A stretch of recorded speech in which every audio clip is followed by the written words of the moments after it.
Buenos días, buenas tardes.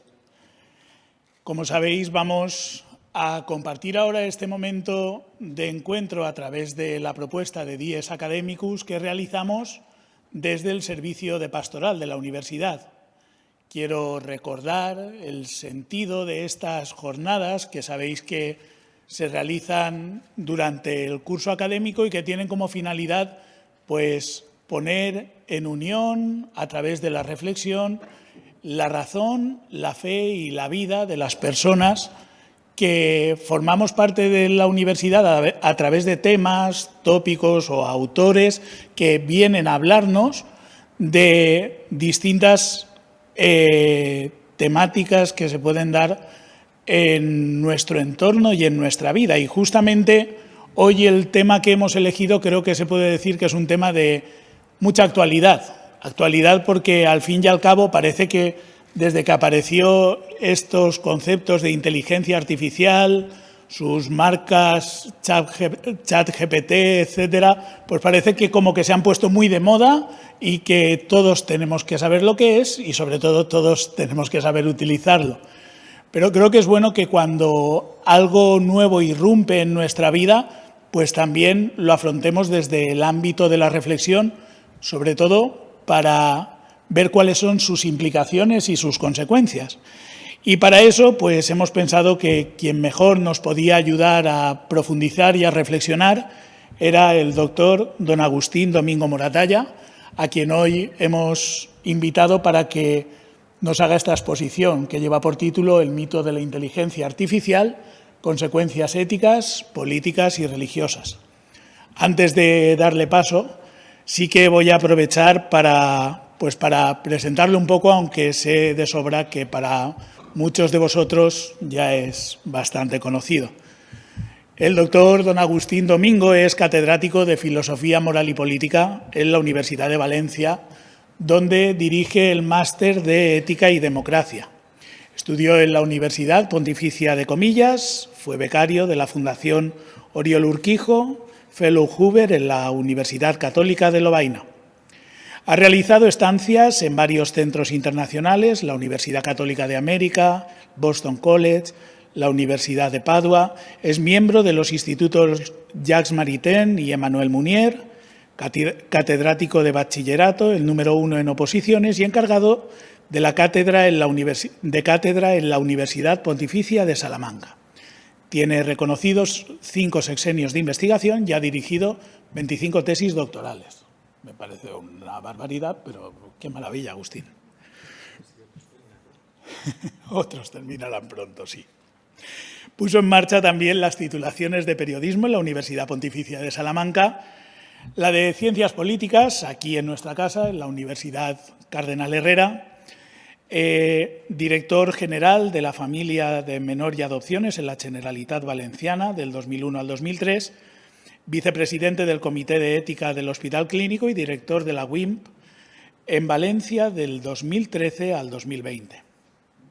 También ha recibido varios premios nacionales del Instituto de la Juventud de Manos Unidas y colabora habitualmente con varios medios, El Correo, Las Provincias, El Debate, tan ligado a esta casa, y Radio ECA. Entre sus publicaciones, también relacionadas con el tema que nos afecta hoy, encontramos Ciudadanía Activa y Religión, del año 2011, Educación y Redes Sociales, El Arte de Cuidar, Ética de la Investigación, Condición Humana y Ecología Integral, Del Hombre Carnal al Hombre Digital, Homo Curans, El Coraje de Cuidar, Hermenéutica Crítica y Razón Práctica. También ha sido secretario general de Justicia y Paz y es miembro de las Semanas Sociales de España, colaborador de Cáritas y de Manos Unidas.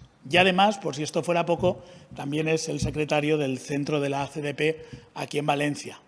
Puedo decir también que en relación con la persona del que habla, también ha sido mi director de trabajo de final de máster y, si Dios quiere, pues será director de otras cosas también en el ámbito académico. Así que ya sin más enredarme, gracias Agustín por estar aquí con nosotros y dejo que nos haga su exposición.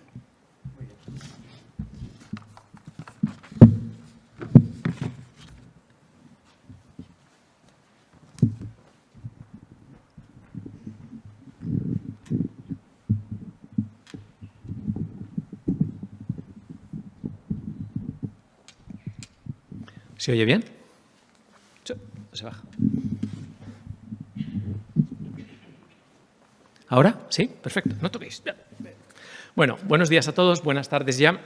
Sé que entre la toma de posesión de Leonor, mayoría de edad, y mi conferencia, pues no hay dudas, la gente ha preferido a Leonor, ¿vale? Para mí es un honor, un placer poder compartir las investigaciones, los trabajos que estoy realizando ahora y la finalidad de la conferencia de hoy es abrir el debate y plantear de una determinada forma lo que yo considero que hoy es el tema de nuestro tiempo. Ortega utilizó la expresión el tema de nuestro tiempo para referirse fundamentalmente al papel de la ciencia, la técnica, en la meditación de la técnica, y creo que hoy el tema de nuestro tiempo es, dicho en términos muy generales, los retos de la inteligencia artificial. El concepto de inteligencia artificial es un concepto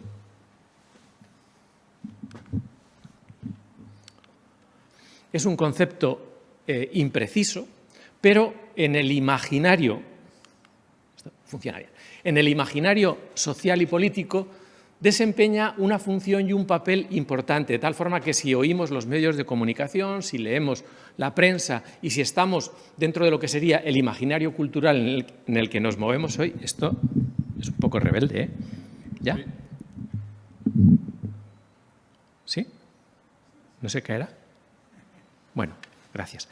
Bien, como os decía, forma parte del tema, es decir, podríamos decir que hoy el tema de nuestro tiempo es la inteligencia artificial y el título que tiene mi intervención, el mito de la inteligencia artificial, como os podéis imaginar, es un título provocativo. Es decir, me interesa que seamos conscientes de la dimensión mítica, del carácter mítico que tiene la inteligencia artificial, porque parece ser que con la inteligencia artificial, con el imaginario de la inteligencia artificial, en torno al imaginario de la inteligencia artificial, realmente vamos a tener las respuestas a muchas preguntas que todavía nos seguimos haciendo desde el punto de vista antropológico. Entonces, mi hipótesis de trabajo es la desmitificación, o trabajo con la idea de que necesitamos desmitificar todo lo relacionado con la inteligencia artificial y recuperar una dimensión humanística, una dimensión ética de lo que llamaríamos las nuevas tecnologías del poder tecnocrático, y mi reflexión va en esa dirección. Yo me he permitido 10 diapositivas, 10 ideas, 10 puntitos, con la finalidad de provocar el debate, provocar la reflexión en determinado tipo de ámbitos y, por lo tanto, no quiero agotar el tema de las dimensiones éticas, políticas y religiosas, sino simplemente abrir un campo de reflexión de carácter transdisciplinar que exige conocer todo lo relacionado con la inteligencia artificial y, por lo tanto, yo cuando hablo de mito de la inteligencia artificial no estoy marcando distancias con la ingeniería, con los procesos del machine learning, con lo que podríamos llamar las nuevas tecnologías, sino todo lo contrario. Es decir, iniciar y crear espacios transdisciplinares de diálogo con ingeniería, con medicina, con ciencias sociales, porque creo que es uno de los retos de las humanidades o el futuro de las humanidades. Pensado un poco que hay grados que están surgiendo ya de humanidades digitales que están aplicando todo el proceso de digitalización a el cambio y la transformación del conocimiento. En realidad, lo que quiero es que pensemos o nos paremos en un determinado momento a pensar este proceso donde hemos pasado por distintas fases de la humanidad, de la evolución, y la pregunta fundamental es si el hombre digital, si el homo digitalis supone un cuestionamiento de los modos anteriores de situarnos, o en qué medida hay que frenar o no frenar ese avance de la evolución. Bien, hay, como les decía, este es el esquema de mi intervención. En primer lugar, yo entiendo la inteligencia artificial como un conjunto de técnicas y como un conjunto de procedimientos que nos van a ayudar a decidir. Por lo tanto, sitúo la inteligencia artificial como herramienta, como recurso científico-tecnológico que nos va a ayudar a tomar decisiones. He separado codecisión porque la decisión en la fenomenología de la voluntad y en el estudio de la voluntad, La decisión es una parte importante, pero no la única, dentro de lo que llamamos la reflexión, la capacidad de juicio. Siempre desde el punto de vista filosófico hablábamos del paso del mito al logos y desde unos años a esta parte decimos realmente cambiamos las explicaciones míticas por explicaciones lógicas, pero la pregunta fundamental con la que arrancábamos la historia del pensamiento y la historia de la filosofía era: ¿se identifica lo racional con lo lógico, con lo inteligente, con lo sapiencial? Es decir, ¿el campo de la inteligencia artificial es un campo lógico? En segundo lugar, la inteligencia artificial y las reflexiones en torno a la naturaleza de la inteligencia artificial pues, nos ponen delante un horizonte donde la medicina basada en la evidencia, el conocimiento basado en la evidencia, no es necesariamente el conocimiento basado en la verdad. Entonces, la inteligencia artificial nos proporciona evidencias, nos proporciona datos, pero no nos dice nada de las dotes. Y, por lo tanto, es importante que nos preguntemos por el tipo de verdad que hay en torno a esas evidencias y esa gestión de datos. Ciertamente, en torno a la inteligencia artificial existe y se da lo que podemos llamar el reencantamiento del conocimiento y el reencantamiento del mundo. Por lo tanto, es un nuevo mito con el cual participar en proyectos de investigación, tener dinero para investigación, soñar con nuevos avances desde el punto de vista científico-tecnológico y, por lo tanto, parece ser que el horizonte de la inteligencia artificial supone un reencantamiento de la cultura, un reencantamiento de los procesos de investigación y, por lo tanto, las relaciones entre naturaleza y cultura, entre naturaleza e historia, van a ser relaciones que se van a tener que replantear en clave de inteligencia artificial. A mí me interesa especialmente la relación entre inteligencia artificial, inteligencia natural e inteligencia espiritual. Hace unos años se hablaba mucho de inteligencias múltiples, de teoría de las inteligencias múltiples, que es inteligencia emocional, que es inteligencia social y demás, y a mí me interesa que nos fijemos en el concepto de inteligencia que hay, aprovechemos las reflexiones sobre la inteligencia natural para darnos cuenta de que necesitamos, desde el punto de vista filosófico y cultural y racional, lo que Zubiri llamaría una noología. Es decir, la teoría de las inteligencias, la reflexión sobre la inteligencia, no se limita a una reflexión de carácter lógico para descubrir las estructuras cognitivas, sino que en realidad supone un modo de entender, repito, Zubiri lo llama noología, una nueva y renovada teoría de la inteligencia que integre el cuerpo, que integre nuestra relación con la naturaleza y que pensemos la estrecha relación que hay entre lo lógico y lo inteligente, porque la inteligencia y lo lógico no coinciden. Y aquí, desde el punto de vista de la fe, es muy importante darnos cuenta de que se abren oportunidades nuevas y posibilidades nuevas para empezar a hablar de lo que llamamos inteligencia espiritual. Es decir, ¿qué es la inteligencia espiritual en el contexto de inteligencias múltiples? ¿Qué relación hay entre inteligencia artificial y espiritualidad? Bien, mi planteamiento sobre la inteligencia artificial ciertamente está en relación podríamos decir, a mí me preocupa en qué medida la inteligencia artificial está relacionada con todo un sistema industrial y tecnocrático y, sobre todo, en qué medida, en realidad, apunta hacia un nuevo modelo de racionalidad y cuál es el papel que el ser humano, cuál es el papel que el yo, cuál es el papel que la conciencia, cuál es el papel que la interioridad, cuál es el papel que las relaciones humanas tienen en ese contexto. Ciertamente hablamos de máquinas que aprenden, de máquinas que razonan, y hay como varios hitos, o durante la segunda parte del siglo XX hemos tenido varios momentos donde empezamos con Turing, cuando se plantea la posibilidad de dialogar con las máquinas, pero más que dialogar era duologar, hablar. No sé si habéis hablado con Alexa, pero en realidad Alexa tiene determinado tipo de limitaciones. Yo me acordaos, hace varios años, cuando el secretario de la universidad, Pepe Amiguet, aquí un año dijo, bueno, en realidad la revolución que vamos a montar en la Universidad Cardenal Herrera va a estar marcada por la aplicación de la inteligencia artificial y Alexa. Bien. Aquí, cuando hablo de inteligencia artificial, ciertamente no estoy hablando de la superinteligencia, lo que entendemos por superinteligencia y lo que llamamos la posibilidad de generar, podríamos decir, pues una máquina que supere y desborde el conocimiento humano y los límites del conocimiento humano. Aquí hablamos de inteligencia artificial general cuando estamos preguntándonos por procesos de emulación de la inteligencia natural, es decir, en qué medida describimos como inteligencia natural este tipo de procesos, vinculados a la emulación. Claro, el verbo emular es importante, es decir, ser y funcionar como son y funcionan los procesos de inteligencia humana. Y luego hay un tercer modo de entender la inteligencia artificial, que son las inteligencias artificiales o los procesos de razonamiento mecánico, si es que podemos hablar de razonamiento mecánico, vinculado a lo que sería la gestión de buenos algoritmos excelentes, y aplicar a lo que sería la estructura algorítmica y la racionalidad algorítmica procesos de competir con el ser humano, emular al ser humano e ir más allá del ser humano.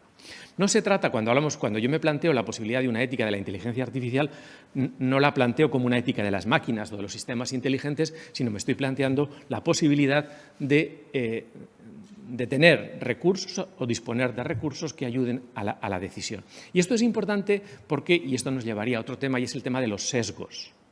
¿En qué medida toda la ética de la inteligencia artificial está vinculada con la idea de sesgos? De tal forma que la dimensión humana, lo demasiado humano de quien hace y quien inicia los algoritmos y los procesos, va a estar dentro de lo que podríamos llamar los sistemas de digitalización y los sistemas algorítmicos. Esto es clave porque el concepto de sesgo, es decir, se ha puesto de moda, forma parte del estudio de las dimensiones éticas, sociológicas y psicológicas, pero en realidad es el concepto epistemológico de prejuicio, lo que en la filosofía desde siempre hemos hablado como condición de posibilidad del juicio y que la Ilustración echó por tierra.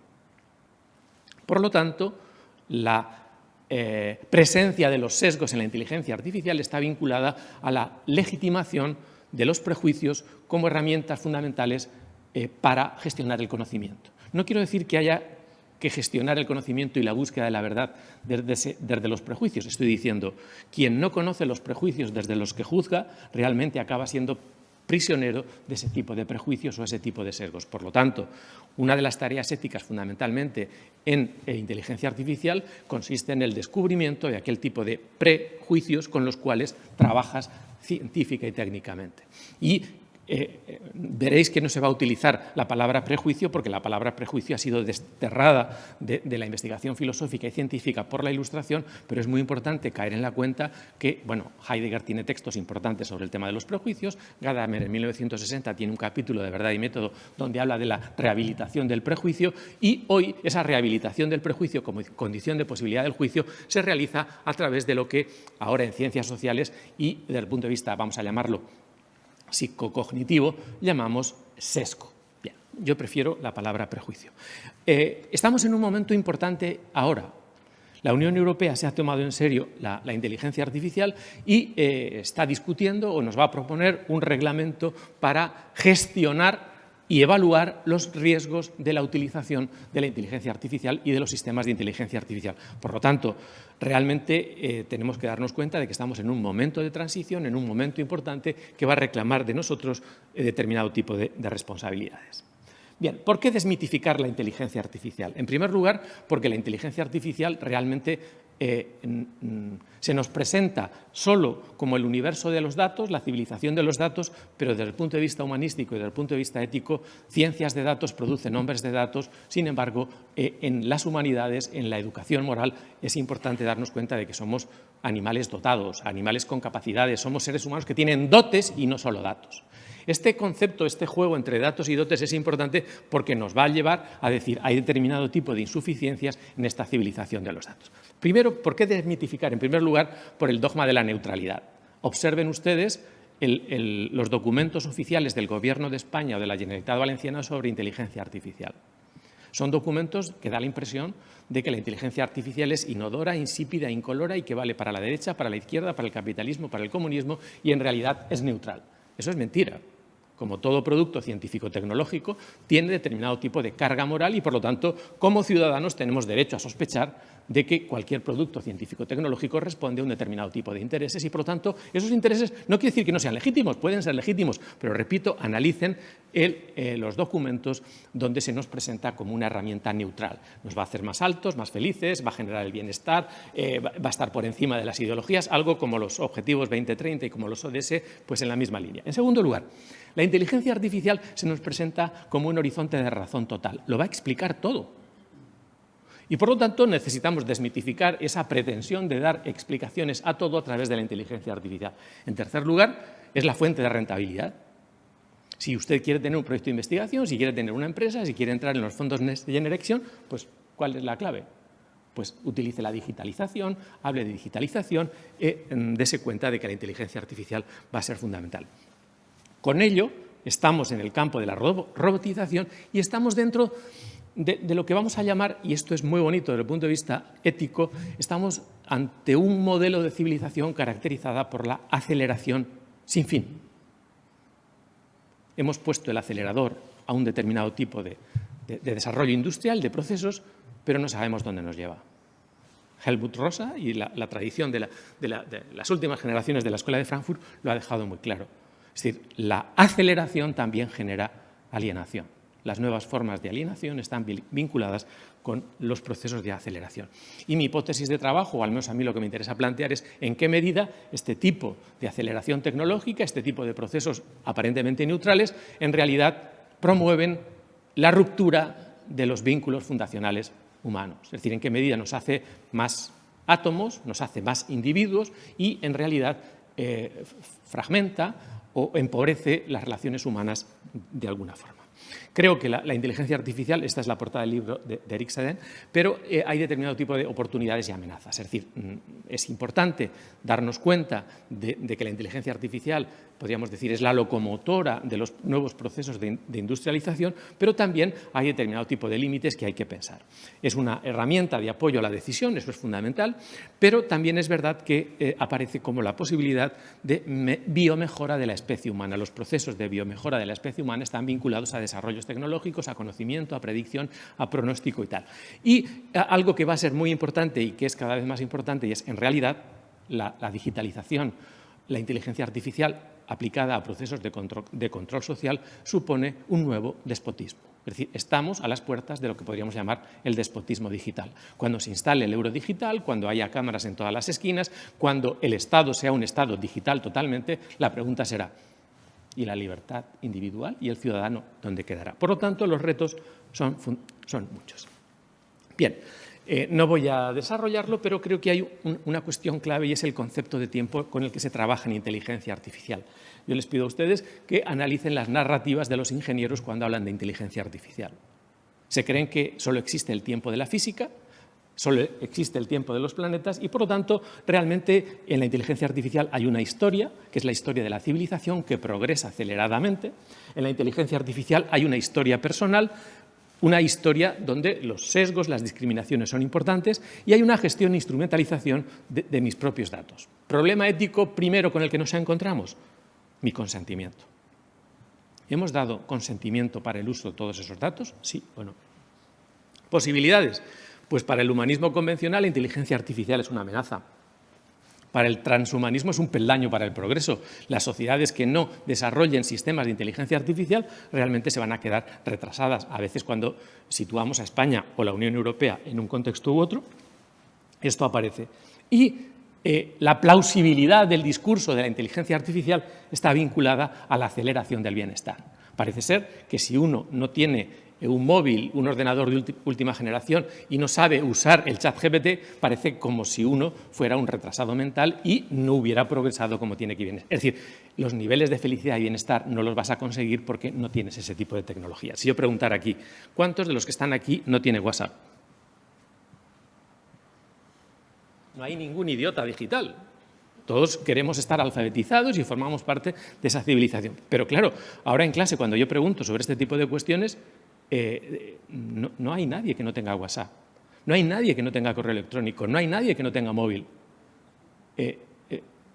Parece ser que es una señal de bienestar, es una señal de progreso, parece ser que la relación con el Estado va a estar condicionada por el correo electrónico y la digitalización. Claro, ahí nos encontramos con errores conceptuales importantes desde el punto de vista político que van a requerir pensar el modelo de ciudadanía. El Papa, hace unos años, en una reunión que tuvo con gente de Microsoft, habló de la necesidad de crear una algorética. Claro, puede ser podríamos decir, un concepto un poco snob, eso de una algorética, la ética de los algoritmos, pero no es ninguna tontería. Y sobre todo porque necesitamos pensar las consecuencias de la racionalidad algorítmica en estos tres niveles. A nivel macro. ¿Por qué? Fundamentalmente porque nos vamos a encontrar que hay determinado tipo de dogmas globales que nadie va a cuestionar. Nadie cuestiona el cambio climático, nadie cuestiona los ODS, nadie cuestiona la geopolítica actual y, por lo tanto, podríamos decir que a nivel macro estamos comulgando con determinado tipo de ruedas de molino que vienen digitalmente formateadas. En segundo lugar, a nivel meso. ¿Por qué? Pues porque se aplican las tecnologías para el control social y lo que podríamos llamar la estabulación de los ciudadanos y el crear ciudadanos domesticados de una determinada forma. Y en tercer lugar, porque hay una cuestión muy importante, y es, nos están robando nuestro propio yo. Ya no sabemos quiénes somos. Vamos a perder nuestra propia identidad porque estamos todo el día dependientes y vamos a estar dependientes de los likes, dependientes del WhatsApp, nos acostamos con el móvil, nos levantamos con el correo electrónico, estamos todo el día. Cuando se nos ocurre a alguien preguntarle, oye, que llevas 15 minutos sin responderme al WhatsApp, ¿por qué tengo que estar pendiente del WhatsApp? ¿Por qué tenemos que estar pendientes del correo electrónico? Y lo digo en un contexto en el cual sin el correo electrónico no funcionaríamos como universitarios. Entonces, aquí hay un nivel importante vinculado a la pérdida de conciencia del yo. Al hecho de que yo ya no sé quién soy porque mi identidad está fragmentada en los likes, está fragmentada en el uso que hago de las redes sociales. Esto respecto al tiempo, repito, porque el tiempo va a ser una categoría fundamental. Problema filosófico y ético central, el tema de la atención. La economía del futuro no es la economía de las bolsas, no es la economía de los recursos, la economía del futuro es la economía de la atención. El concepto clave de las humanidades del futuro es el concepto de atención. ¿Por qué? Porque las redes reclaman nuestra atención, la publicidad reclama nuestra atención, la gestión de la atención es determinante. De tal forma que la atención va a ser la categoría antropológica por excelencia en las humanidades del futuro. ¿Por qué? Pues porque fundamentalmente es la puerta con la que entran la libertad y la verdad. Lo que es libertad y lo que es verdad lo planteamos en función de esa apertura al conocimiento en la que nos situamos, que es el tema de la verdad. Ahí tenéis la portada de uno de los libros más lúcidos de lo que es el de Susana Zuboff, que es la era del capitalismo de la vigilancia. El nuevo capitalismo, con la apariencia de bienestar, con la apariencia de libertad, en realidad nos vigila a todos. Os aconsejo también, si no lo conocéis, el de Clics contra la humanidad, es decir, alguien que trabajó en el otro lado de la red, que pues denuncia en qué medida hay una alteración de la voluntad, es decir, en qué medida el mundo de la inteligencia artificial y las aplicaciones de la inteligencia artificial a la comunicación humana nos van a llevar a lo que podríamos llamar a manipular la atención, a controlar la atención y a organizar de forma no voluntaria la voluntad. Ahí hay un texto, si tuviéramos más tiempo lo leeríamos, pero en el próximo seminario que hagamos lo podemos ver.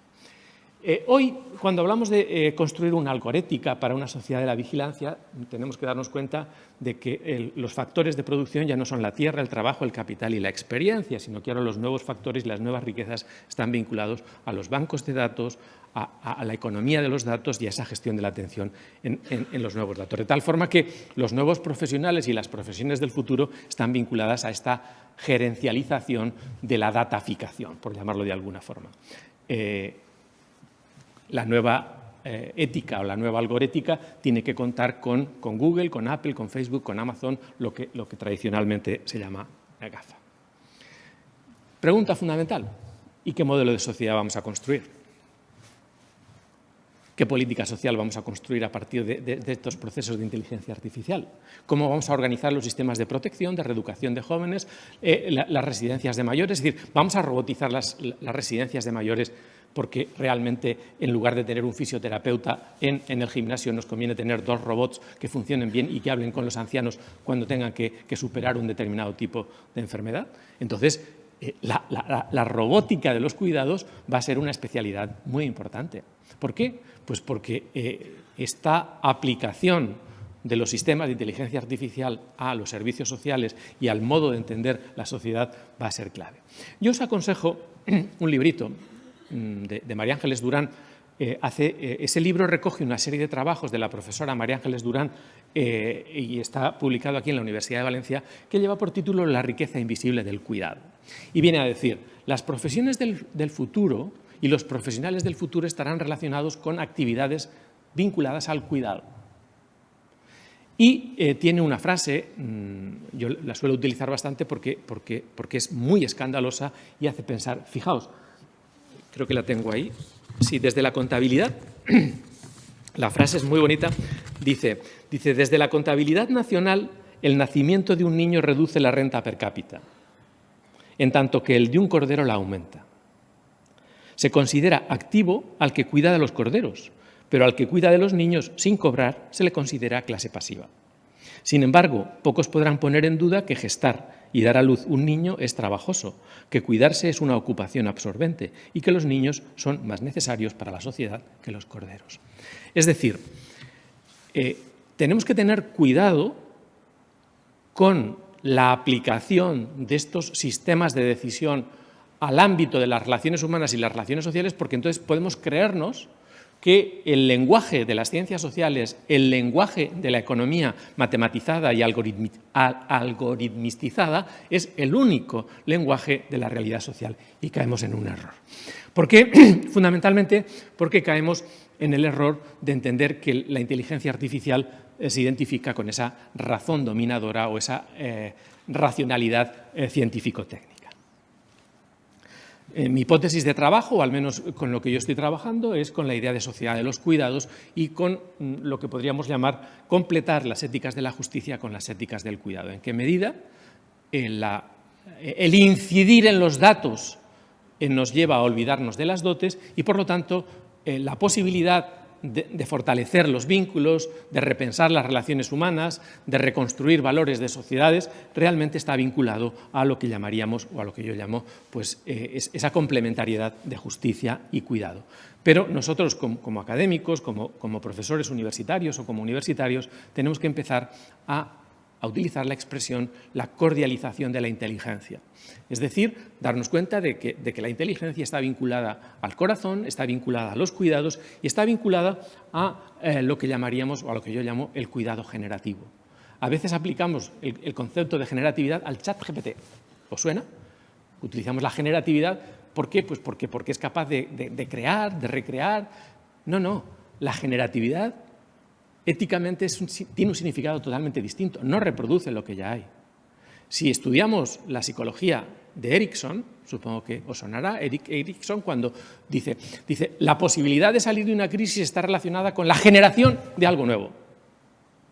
Y entonces, en psicología social, en ética de las generaciones, hablamos de generatividad como la capacidad de responder, de resolver, de afrontar una determinada crisis de crecimiento en la que nos encontramos. Por eso creo que el cuidado tiene que ser planteado como un cuidado generativo, porque cuidar del otro, con inteligencia artificial, sin inteligencia artificial, con procedimientos tecnológicos o no, realmente el cuidar de otro no es una tarea que aminore lo que nosotros somos, sino al revés.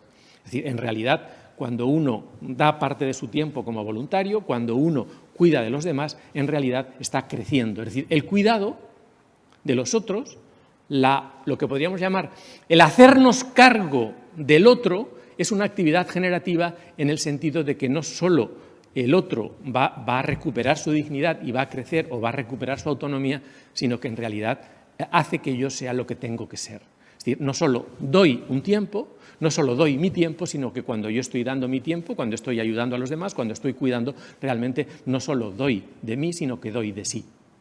La humanidad está vinculada a esa tarea generativa, que no es el concepto de generatividad que aparece. Bien, esta es una línea de trabajo a la que yo os invito, y luego hay determinado tipo de retos teológicos, ya casi para concluir.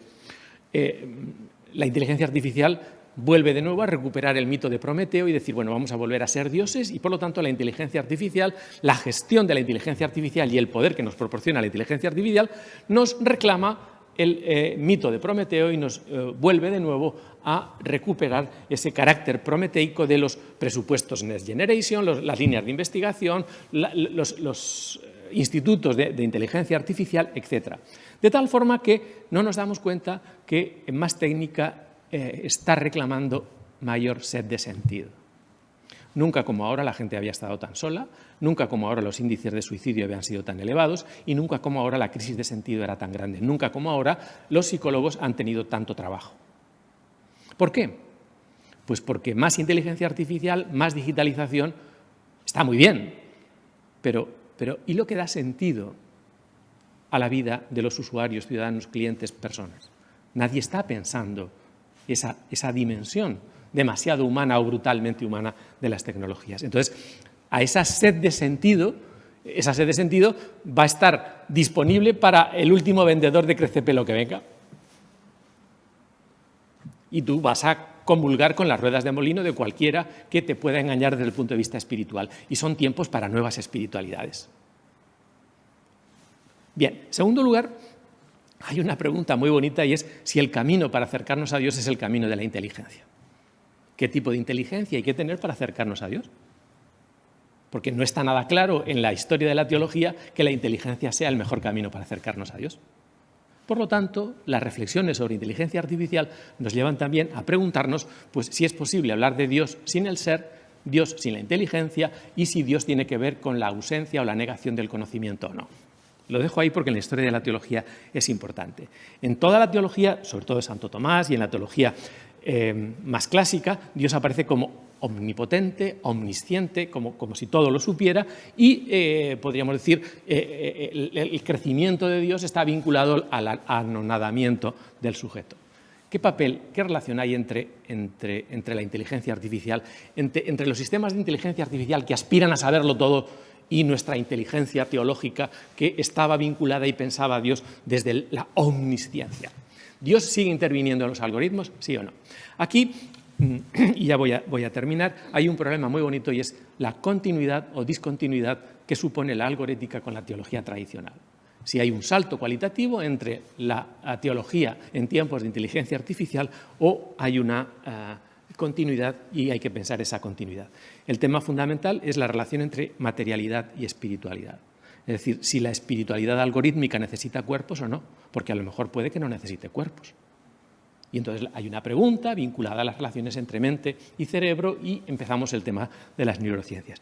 Y por último, yo os invito, es decir, hay determinados autores de la tradición filosófica y teológica que son espectaculares para poder pensar la inteligencia artificial, sea Ramón Llull, sea Leibniz, o sea, y esto es importante, una figura teológica cada vez más importante que es la de Pierre Teilhard de Chardin. Es decir, vale, es que ya me está diciendo que me tengo que ir. Vale. Y repito, aquí hay una serie de retos teológicos interesantes. Desde el punto de vista de la vida de la Iglesia es clave. Y para terminar, yo quiero aprovechar la reflexión sobre la desmitificación de la inteligencia artificial haciendo ver que realmente necesitamos, desde el punto de vista universitario, desde el punto de vista humanístico, trabajar por lo que podríamos llamar una inteligencia capacitante. Es decir, nos interesa la inteligencia artificial, nos interesan los sistemas de decisión que nos va a ayudar en la medida en que puede generar una civilización de personas capacitadas, capacitantes y sobre todo donde nos preocupa el modelo de entrañas con el cual estamos educando. Porque la pregunta que no se hacen los algoritmólogos es la pregunta por el tipo de entrañas, porque estamos generando una serie de sujetos, una serie de ciudadanos, una serie de consumidores que en realidad no nos hemos preguntado por el tipo de entrañas, cuáles son los mimbres de ese tipo de entrañas y en qué medida el tipo de civilización acelerada genera un determinado tipo de entrañas. Yo contrasto, o al menos pongo esta tabla siempre para hacer pensar y para hacer ver que hay unas entrañas enfermizas, es decir, que a veces los sistemas de inteligencia artificial, de digitalización, de atontamiento del móvil o del WhatsApp o de los likes, realmente hacen que nuestras entrañas sean enfermizas y a veces tenemos que aplicar el gran principio de la metafísica del futuro, que es me desconecto, luego existo. Las posibilidades de existir y que la vida tenga sentido están vinculadas a la desconexión. Entonces, realmente, preguntémonos y analicemos en qué medida hay unas entrañas enfermizas vinculadas al entretenimiento, a entender que nuestra vida es una vida de turistas, que la soledad es una soledad gritona y ruidosa, que la sociedad tiene que ser una sociedad del rendimiento, que hay un cansancio de la información, donde hay una categoría fundamental, es cómo las redes pueden generar nuevos vínculos cuando nos han desvinculado previamente. Aquí una nota a pie de página, el concepto de personalización que utilizan los bancos ahora. La digitalización de la administración pública y la digitalización de las empresas financieras siempre es una digitalización que busca la personalización. Claro, pero no han pensado que la personalización significa contacto, que la personalización significa cuerpo a cuerpo. Entonces, te hacen un servicio personalizado con NOA. Tú te metes en CaixaBank y aparece NOA y tienes una atención personalizada. Y en realidad lo que están haciendo es embruteciéndote porque NOA es un cerebro, iba a decir, es un robot que te contesta. Es decir, tú dices, hombre, si le he repetido la contestación, trabaja según algoritmos elaborados. Es decir, yo busco un cuerpo cuando quiero relacionarme con la administración pública, busco un cuerpo cuando quiero relacionarme con un banco, busco un cuerpo cuando quiero tener una empresa de servicios y, en realidad, el plus que tenemos en las universidades donde todavía existe contacto físico está vinculado a la posibilidad de cambiar las entrañas, modificar las entrañas, influir en este tipo de entrañas. Si nuestra universidad fuera única y exclusivamente virtual, nos desentenderíamos del tipo de sujetos y del tipo de personas. Sabemos que el contacto, que sabemos que en los pasillos, sabemos que al tomar un café, realmente el contacto con los alumnos es tan importante como los procesos cognitivos. Es importante promover unas entrañas saludables, pasar del entretenimiento al intratenimiento, empezar a recuperar experiencias de lo que yo llamo experiencias de peregrino, donde la soledad sea sonora, donde la sociedad sea samaritana, donde el conocimiento no se consuma, sino que se deguste el conocimiento. A veces en la universidad, con eso de tener créditos, hacer carreras y tener grados, se nos olvida que el conocimiento es algo que hay que degustarlo, tiene que incorporarse.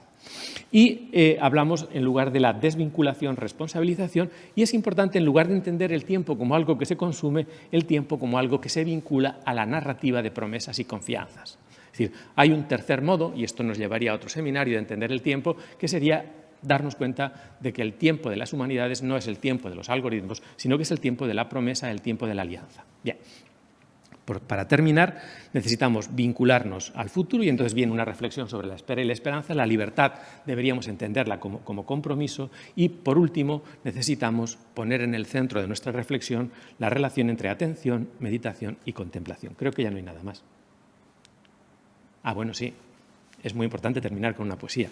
Acordaos, Pedro Salinas dice: para vivir no quiero islas, palacios y torres, qué alegría más alta vivir en los pronombres. Quítate ya los trajes, las señas, los retratos, yo no te quiero así, disfrazada de otra, hija siempre de algo, te quiero pura, libre, irreductible, tú.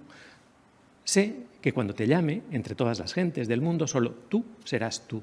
Y cuando me preguntas quién es el que te llama, el que te quiere tuya, enterraré los nombres, los rótulos, la historia, la inteligencia artificial, los sistemas, el WhatsApp y lo demás y tal.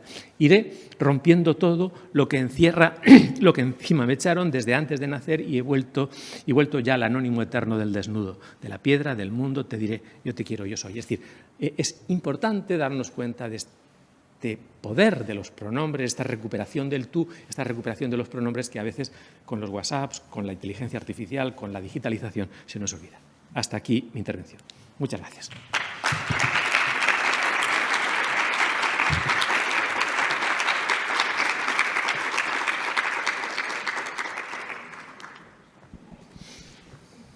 He ido un poco rápido porque tengo muchas cosas que contaros, pero en realidad lo que quiero es abrir un poco el debate o las cuestiones que se plantean, porque creo que la inteligencia artificial pues merece la pena el que nos la tomemos en serio y que veamos un poco a nivel universitario en qué medida puede tender puentes entre distintas áreas de conocimiento.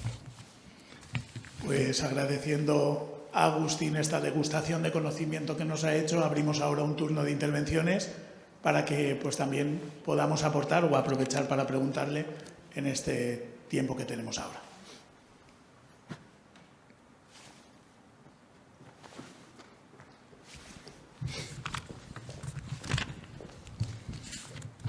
Bueno, muchas gracias por la ponencia. A ver, yo tengo WhatsApp desde hace un año. No estoy en ninguna de las redes. Soy un poco cuaternario en esto y... Eres del Antiguo Testamento. Sí, soy del Antiguo Testamento, pero a mucha honra.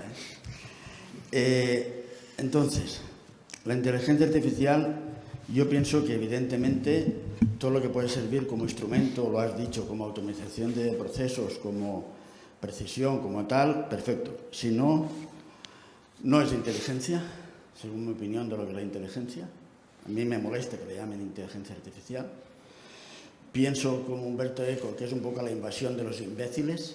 Es decir, cuando esto se está extendiendo, pues es un poco generalizar la imbecilidad, en el sentido de oligofrenia. Me ha resultado siempre sospechoso quién está detrás de todos estos movimientos. Ya lo sé. Entonces, pues, sabiendo quién está y quién lo está financiando, pues te das cuenta de qué es lo que se pretende.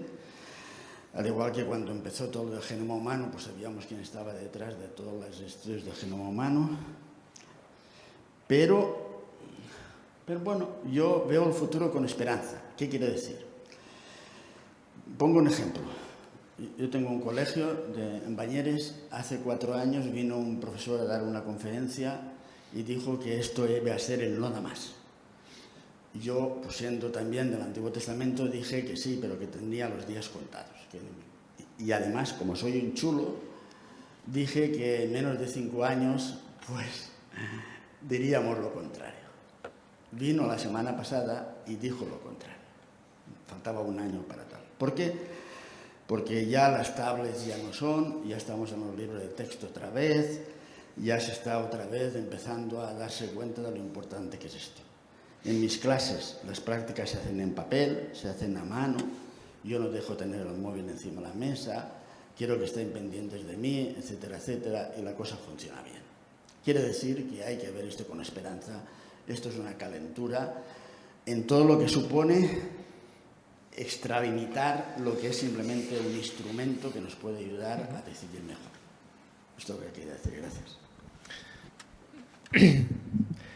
Bueno, has definido esto como una calentura, ¿vale? Yo no sé si es solo una calentura. Yo lo que creo es que es una oportunidad que no podemos perder para poder pensar determinado tipo de tradiciones que son importantes desde el punto de vista ético y filosófico y no dejarnos llevar por estas calenturas y estas fiebres. ¿Por qué? Porque es muy fácil que desde el punto de vista económico, desde el punto de vista educativo, desde el punto de vista cultural, nos dejemos llevar por estas calenturas. Entonces, yo lo que quiero es denunciar este tipo de calenturas, este tipo de fiebres, como si fuera lo último, como si fuera lo innovador, como si fuera lo progre, como si fuera la única posibilidad de generar bienestar, justicia y desarrollo. Y precisamente hacer ver que hay que frenar esta aceleración, que hay que hacer epogé fenomenológica, hay que poner entre paréntesis este tipo de fiebres, porque si no, realmente no somos honestos con nuestro propio trabajo. Es decir, yo creo que desde el punto de vista, iba a decir filosófico, desde el punto de vista humanístico, es muy importante enfriar estas calenturas, hacer que este tipo de procesos sean mucho más racionales, porque si no nos vamos a dejar llevar por estas dinámicas, que son dinámicas que a lo mejor tú o yo, que pertenecemos a determinada generación, tenemos capacidad de tomar distancia y podemos vivir perfectamente sin el móvil, pero hay gente que tiene ya apnea de móvil, apnea de WhatsApp, apnea de correo electrónico, y cuando estás desayunando por la mañana, un domingo a las 9 o las 10, ya notas como que no has leído el correo electrónico, como que el cuerpo te pasa algo, como que no has leído, como que no sabes. Es decir, a lo mejor determinadas generaciones nos va a afectar menos o afecta menos, pero lo que está claro es que desde el punto de vista generacional se está produciendo un cambio muy importante que afecta a las estructuras neuronales, que afecta a las estructuras cognitivas y que supone un determinado modo de entender la educación, los valores, las virtudes y las tradiciones, y a lo mejor no somos conscientes de ello. Y yo simplemente estoy llamando la atención respecto a eso. Más cuestiones.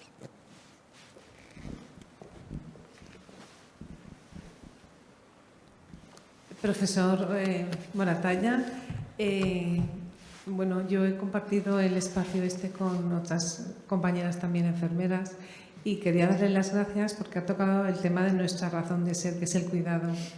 Y le doy la razón, además, porque lo ha definido muy bien. Nuestra profesión nos produce en ese prestar cuidado a los demás, en ese cuidado a los demás, hace que tengamos un crecimiento personal increíble. Entonces, eso no lo podemos decir más que las que compartimos profesión del cuidado, de la cual estamos muy orgullosas. Así que le quiero dar las gracias por lo bien definida que ha hecho nuestra profesión, valga la redundancia. Simplemente eso. Gracias. Nada, gracias a vosotras. Sé que Laura hubiera querido estar aquí, pero me ha dicho que tenía clase y estoy en contacto con ella y he puesto 2 diapositivas sobre el tema de los cuidados. Podría haber utilizado todas sobre el tema de los cuidados, pero bueno, creo que a veces en educación los educadores o los profesores también somos cuidadores en ese sentido. Es decir, yo entiendo que el cuidado no es solo un cuidado técnico, el cuidado que se hace en enfermería, en fisioterapia o en cualquier otro tipo de profesión vinculada con la salud, sino que en realidad hoy necesitamos, es decir, hoy todos somos un poco profesionales del cuidado, en el sentido de decir, ¿por qué? Pues porque este tipo de aceleración social y tecnológica hace que nos descuidemos de muchas cosas. Entonces estamos generando un tipo de cultura de descuidos. Crecen las plantas en primavera y no nos hemos dado cuenta. Nuestros hijos acaban yendo a la universidad y graduándose y no les hemos prestado atención.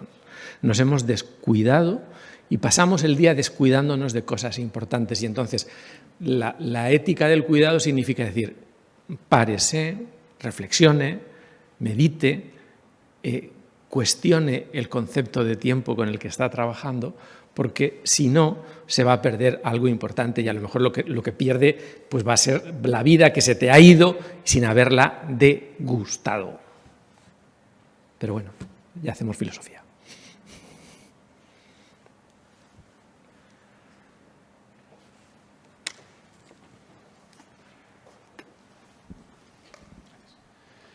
Gracias, Agustín, por tu charla. Estaba hablando con Alicia que, claro, estas charlas de filósofos a veces nos superan, ¿no? Por lo menos a mí. Gracias, Domingo, por organizar estos días académicos. La verdad es que es un ámbito pues bueno, idóneo para poder hablar, ¿no? Y poder hacer un ejercicio académico de discusión o incluso de divagación, como el que voy a hacer yo ahora, ¿no? Yo, evidentemente, no soy tan negativo como Remigio. No soy del cuaternario, pero soy casi de terciario y medio, o sea que no estoy ahí. Pero a mí, evidentemente, como podéis imaginar, la tecnología me gusta, me atrae y yo creo que es una oportunidad. Yo creo que no hay que mirarla con recelo. Yo creo que la tecnología hace que el ser humano avance y mi reflexión conforme estabas hablando era en esta línea, ¿no? Yo creo que el tema de la inteligencia artificial, que yo no creo que sea una calentura, Remigio, yo creo que es algo que ha venido... o sea, es en la punta del iceberg de lo que lleva mucha gente trabajando durante muchísimos años. No es algo que haya aparecido en noviembre de 2022, ¿no? ChatGPT es una cosa y lo que es la inteligencia artificial es otra, ¿no? Pero ¿no pensáis que el tema de la inteligencia artificial es un cambio tan importante como que nos va a permitir disponer de más tiempo? Decías que la tecnología anula al yo. Es cierto que ahora mismo la tecnología que tenemos nos quita mucho tiempo, el móvil, el correo, el WhatsApp. Pero yo creo que la inteligencia artificial va aún más allá y que es muy probable que nos permite disponer de mucho más tiempo. O sea, la inteligencia artificial te va a permitir buscar un viaje en cuestión de segundos, en vez de estar buscando el avión que encaje con la agencia de viajes y que luego tenga que ir, si me voy a Canarias a hacer una excursión a no sé dónde, la inteligencia artificial todo eso te lo va a hacer instantáneamente. O sea, yo creo que nos va a permitir disponer más tiempo y probablemente para esa reflexión que dices, ¿no? Sí. No sé qué opinas de respecto. No. Si estamos ahí justo en un cambio tecnológico de tal calado que puede impactar directamente de forma positiva, espero. Claro, estas cosas dependen de cómo se utilicen, evidentemente, tanto la herramienta como el tiempo que nos quede libre para enriquecernos de alguna forma. Pero a veces pensamos que son simples herramientas. No estamos ante simples herramientas. Es decir, estamos ante recursos que van a cambiar el panorama el contexto en el que vamos a trabajar, el contexto en el que vamos a ser, lo que vamos a hacer con nuestra propia vida y, por lo tanto, a veces dice, bueno, esto es como las tecnologías, como el cuchillo, como el arado, No. El tipo de tecnología propia de la inteligencia artificial que afecta a estas dimensiones estructurales del conocimiento cambian la cultura. Y al cambiar la cultura están cambiando el entorno en el cual el yo crece y se constituye. Es decir, en realidad no es lo mismo vivir en un poblado africano donde no tienes luz eléctrica, donde no te puedes conectar y tal, que es decir, ahora mismo estamos dependiendo de un determinado sistema energético, de determinado tipo de recursos. Es decir, realmente no son simples herramientas, sino que configuran el mundo de la vida nuevo. Y está lleno de oportunidades.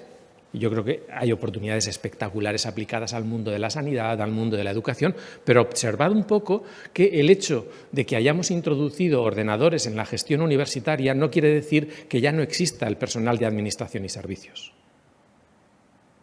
A veces da la impresión de que, bueno, sustituyes la inteligencia artificial y pones ordenadores y... No, mira, mucho cuidado porque necesitamos hacer compatible lo que sería las nuevas tecnologías. Yo ahí siempre aconsejo leer el libro de Umberto Eco, antes se ha hecho alusión a Umberto Eco, Apocalípticos e integrados. Es decir, Umberto Eco, cuando se está desarrollando la televisión, además de la radio y demás, él dice hay dos actitudes. Una, la de los apocalípticos, ¿y dónde vamos a llegar? Dios mío, ¿dónde vamos a llegar? Este tipo de civilización, no sé qué, tal. Es decir, a lo mejor Remigio es un poco apocalíptico en ese sentido y tal, pero también están los integrados. A lo mejor tu actitud es de alguien que tiene que gestionar este tipo de recursos. Y yo creo que es muy importante los dos tipos de actitudes. Pero ¿qué es lo que yo he hecho en falta? Lo que yo he hecho en falta es espacios de diálogo entre tecnólogos, entre especialistas en ingeniería e inteligencia artificial y personal de humanidades, de sociología, de derecho, de filosofía, de filología. Es decir, no nos podemos imaginar cómo va a cambiar la traducción filológica con la inteligencia artificial. Es decir, todo el tema de las humanidades digitales y la gestión de recursos desde el punto de vista documental es brutal. El hecho de que ahora uno no tenga por qué aprender inglés, francés o alemán porque tienes sistemas de traducción espectaculares, tú dices, bueno, me va a ahorrar mucho tiempo. Entonces, yo creo que entre los apocalípticos y los integrados, y con ello ya concluyo, es muy importante generar espacios de corresponsabilidad. Espacios de responsabilidad, ¿para qué? Para que realmente los de filosofía o de ética aprendamos de los ingenieros, pero los ingenieros también se den cuenta de que, yo lo he trabajado con el concepto de tiempo. El concepto de tiempo que se utiliza y se maneja en ingeniería es un concepto, podríamos decir, que no tiene nada que ver con el concepto de Bergson.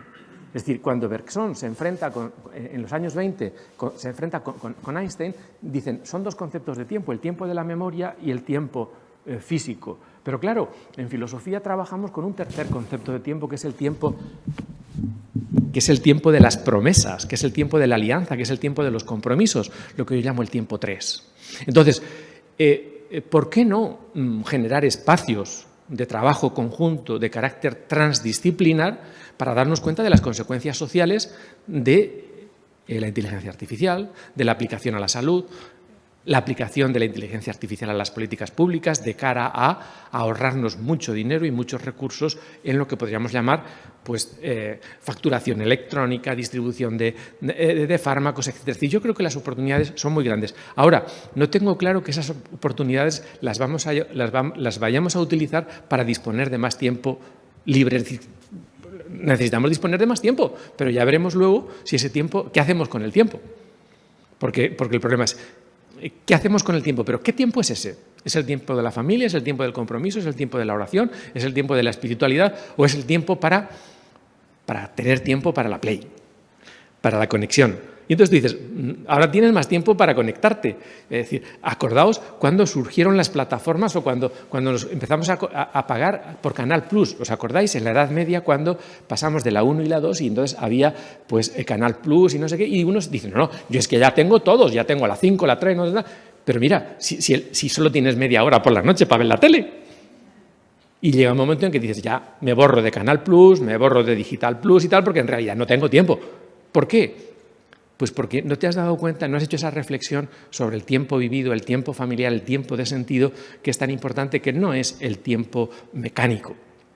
Pero bueno, es un tema, repito, para seguir. ¿Sí?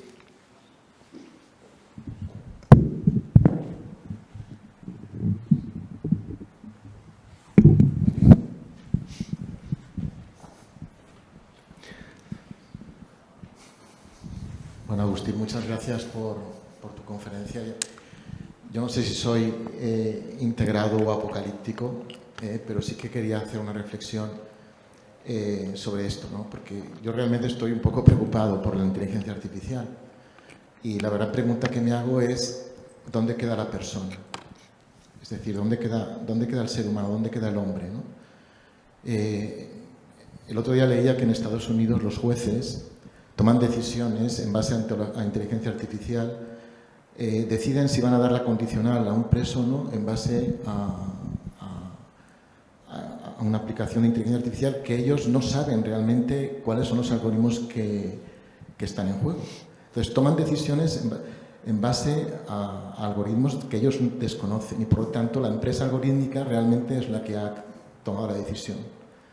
Entonces me parece que esto lo que va a hacer es hacer más grande el sistema, con mayúsculas, que anonimicemos, es decir, que nos hagamos anónimos de cualquier tipo de decisión, lo ha dicho la inteligencia artificial, y eso ¿dónde queda la persona humana? Yo creo que esa es la gran pregunta, ¿no? Hace unos años vino aquí a la universidad, era cuando teníamos las reuniones, las teníamos por Teams en nuestra casa por la pandemia. Y recuerdo que un tecnólogo nos dio una conferencia a varios profesores sobre esto precisamente, ¿no? Y yo salí muy preocupado porque nos ponía como algo asombroso el que hubiera fotografías artificiales que parecían personas reales. Nos ponía fotografías de cuadros de Rembrandt, uno hecho con inteligencia artificial y otro no. Pero claro, ¿dónde queda Rembrandt? ¿Dónde queda la pasión con que Rembrandt pintó el cuadro? O sea, nos lo decía como que nos teníamos que asombrar, ¿no? ¿Dónde queda el espíritu, la pasión que Rembrandt le metió al cuadro, ¿no? Entonces, me parece a mí que esto de la inteligencia artificial, a más crecimiento, menor o mayor deshumanización. O sea, estamos ya haciendo un sistema en el que el ser humano ya no cuenta. Y llevamos casi 200 años de progreso tecnológico y hemos visto, yo estoy de acuerdo contigo en que la tecnología en estos momentos no es neutral. O sea, afecta a nuestro modo de concebir al ser humano, afecta a nuestro modo de relacionarnos, afecta a nuestro modo de conocer. Entonces, es un órdago a la grande. Es decir, es muy serio todo esto, ¿no? Entonces, el hecho de que vea que en muchos sitios que se alaba por encima lo que hemos llegado a hacer, ¿no? Yo estoy con Remigio. A mí el término inteligencia artificial no me gusta nada, porque la inteligencia es una potencia del alma humana que nos diferencia de los animales y se la estamos aplicando a cosas. Yo creo que es la demostración de que el ser humano, nosotros mismos desistimos, ¿no? La banalización del mal que decía Hannah Arendt, es decir, ya las decisiones que tomaba el famoso Eichmann, ¿no? El nazi que llevó a tantísimos judíos a los campos de concentración. Él se escudaba en que no, el sistema me hacía hacer eso. Pues nosotros podemos tomar decisiones de ese tipo, peores, porque el sistema nos ha llevado, ¿no? Entonces, o ponemos nosotros, nos ponemos por encima y tenemos poder sobre el poder de la tecnología, o secundaremos. La encrucijada yo creo que está clara, ¿no? Claro. Y termino ya con una cosa nada más. Romano Guardini decía precisamente que el hombre del siglo, ya no sé, XXI o XXII, pero tiene que ser el hombre que sepa vivir en el riesgo de este poder tan grande que nos da la tecnología y que a veces tiene que saber decir que basta y que no, y renunciar. O sea, sabemos lo que podemos hacer, pero a veces, es decir, lo puedo hacer, pero no lo quiero hacer. ¿Por qué? Porque me va mi propia esencia como persona en ello, ¿no? O sea, no sé si es pregunta, reflexión, pero en fin, quería decirlo, perdón. Bueno, yo lo que sí estoy convencido es que hay que conocer, es decir, ciertamente hablar de inteligencia artificial es remitirnos o aplicar el concepto de inteligencia a algo que es externo, mecánico y que, por lo tanto, podríamos decir, bueno, el triunfo del concepto, el éxito del concepto viene porque genera en nosotros la posibilidad de decir, bueno, pues todo lo que hemos conseguido a nivel de artificio lo vamos a producir a través de inteligencia y vamos a aplicar. Es decir, esto está muy discutido y se ha planteado.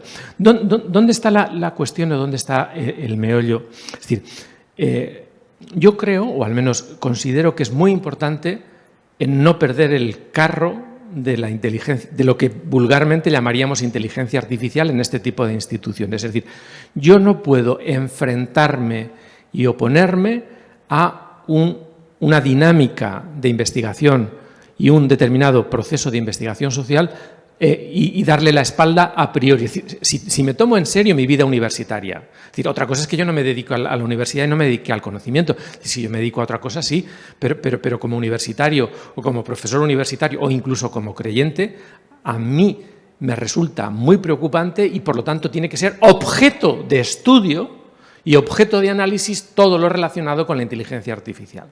Eso es importante. Por lo tanto, ahora, a mí se me pide como universitario tener espíritu crítico y sospechar. No solo confiar, sino sospechar. Y, por lo tanto, realmente aplicar el principio de sospecha, que no quiere decir de falta de confianza respecto al conocimiento, sino decir, bueno, veamos la cara y la cruz del procedimiento y demás. Y tú cuando planteabas el tema del hombre, del ser humano y tal, claro, este es el reto clave. Si el ser humano del futuro, cuando digo el ser humano del futuro, estoy diciendo nuestros alumnos han perdido memoria, tienen distorsiones en problemas de atención, las enfermedades del futuro están vinculadas a la atención. Es decir, tenemos que darnos cuenta que este tipo de procedimientos que aparentemente son neutrales y que desde el punto de vista cultural tienen gran impacto, realmente están transformando el horizonte educativo, el horizonte social, el horizonte político. Por lo tanto, tenemos que darnos cuenta de que necesitamos trabajar en clave de responsabilidad porque si no, si le damos la espalda, vamos a dejar que la historia la construyan otros y nosotros no podemos dejar que la historia la construyan otros porque en realidad tenemos que mancharnos y enfangarnos en ese tipo de planteamientos. Entonces, yo diría, frente a los apocalípticos y frente a los integrados, la clave está en la responsabilidad y sobre todo la responsabilidad lúcida, vinculada a saber más ingeniería que los ingenieros, saber más medicina que los médicos, saber más teología que los teólogos. Es decir, darnos cuenta de que necesitamos generar espacios transdisciplinares para responder a nuestros alumnos, a la gente de la calle, para generar un nuevo mundo de la vida.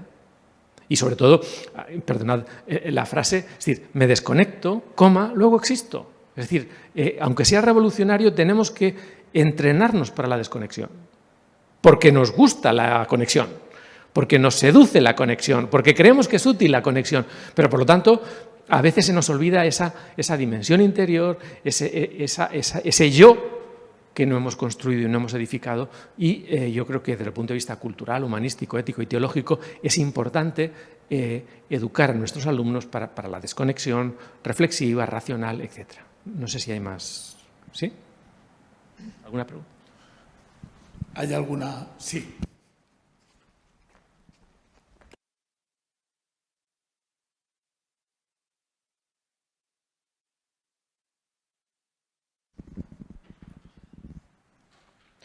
Bueno, primero de todo, admirar esta charla que me ha gustado mucho y yo que considero que estoy bastante familiarizado con estos temas, ¿no? Sí que es verdad que más a nivel técnico, no tanto a nivel humanístico. Ha sido una de las primeras veces en las cuales he podido experimentar un punto de vista más humano, por así decirlo. Y bueno, mi pregunta quizá va un poco más allá en el sentido quizá existencial, ¿no? A nivel quizá un poco también astrofísico, que es el tema de, nosotros como seres humanos somos como una especie que ha ido evolucionando con el paso del tiempo. Hemos ido hemos pasado por un montón de procesos, ¿no?, para llegar hasta aquí, ya tanto a nivel físico, a nivel universo, ¿no?, como evolución del universo, tanto evolución biológica. Entonces, mi pregunta sería si realmente nuestra naturaleza como humano, lo que nosotros admiramos de sentimientos y demás, es un paso más hacia algo que va a seguir evolucionando, y si esto sería nuestros sentimientos, nuestra naturaleza como humanos, lo que nosotros consideramos humano, se puede compaginar con esta evolución que parece ¿no?, inevitable a nivel tecnológico, y si podemos convivir de alguna manera humanos y este tipo de nuevas formas, ¿no?, de existencia, y si, esa sería mi pregunta. Sí, bueno, la pregunta es muy interesante. Yo os aconsejo que leáis, es decir, todos los universitarios españoles tendrían que leer La meditación sobre la técnica de Ortega. Ese, igual que otros libros, tendrían que ser de obligada lectura para segundo de bachillerato, para poder entrar en la universidad. Es decir, ahí hay una frase que se cita mucho de Ortega y es muy importante conocerla. Es decir, el resto de las especies no reflexionan sobre su propia naturaleza. El tigre tiene su tigreidad desde siempre. Evoluciona genéticamente y tal. Pero el ser humano no tiene cerrada su esencia humana y puede acercarse a los dioses, ser como Dios, ser todopoderoso, lo que sea, pero también puede ser el peor de los animales, el más físico de las piedras. Es decir, por eso hablamos de condición humana. Entonces, ahora la pregunta es, ¿la inteligencia artificial, esta posibilidad de disponer de más tiempo porque tenemos máquinas que van a hacer muchas cosas que antes no hacíamos, es decir, esto hará que seamos más libres, más justos? ¿Podremos dedicarnos más tiempo a la familia, a nuestros hijos y a los amigos porque la inteligencia artificial nos friega, nos cocina, nos proporciona todo y pones la rumba y te limpia y tal? Luego, es decir, esto es importante, es decir, somos la única especie que no está cerrada. Incluso el resto de las especies va a depender de lo que hagamos. Entonces, esa reflexión hace, fijaos que eso hace que nos demos cuenta de que estamos en peligro, de que puede llegar alguien que utilice la inteligencia artificial y indoloramente nos haga a todos estar enganchados todo el día, desde que nos levantamos nos acostamos, a Netflix, al bienestar, a la felicidad, una felicidad en teclicolor, un bienestar indoloro, y nos creemos que esa es la condición humana. ¿Me entendéis? Entonces, la pregunta es, no está cerrada la condición humana y los niveles de democracia que tenemos pueden desaparecer en cualquier momento. Es decir, no pensemos que la mínima democracia que tenemos, realmente esto ya, a partir de ahora vamos a más. No. No está nada claro que la democracia actual sea el único y mejor de los sistemas y, por lo tanto, hay una llamada a la responsabilidad y a decir, bueno, lo poco que tenemos, bueno, vamos a ver si lo mantenemos, pero que sepamos que biológicamente realmente hay cosas que podemos cambiar biográficamente. Somos animales biológicos en esa cadena evolutiva, en ese proceso evolutivo, en esa emergencia de la conciencia humana, pero en esa emergencia somos seres narrativos, somos animales biográficos y no solo biológicos. Y a nivel de biografía, la biografía está pendiente de construir. Pero, en fin, esto es otra cuestión importante. Repito, meditación de la técnica de Ortega, varios párrafos, son espectaculares, son muy bonitos. Bueno, pues con esta intervención acabamos este Dies Academicus de hoy. Muchísimas gracias, Agustín, y muchísimas gracias también a todos los que hemos intervenido y participado, porque creo que ha sido muy enriquecedor y al mismo tiempo me permito decir que esto nos recuerda que la inteligencia artificial nos deja también entre la promesa y la amenaza. Entonces, muchísimas gracias por vuestra asistencia y hasta la próxima.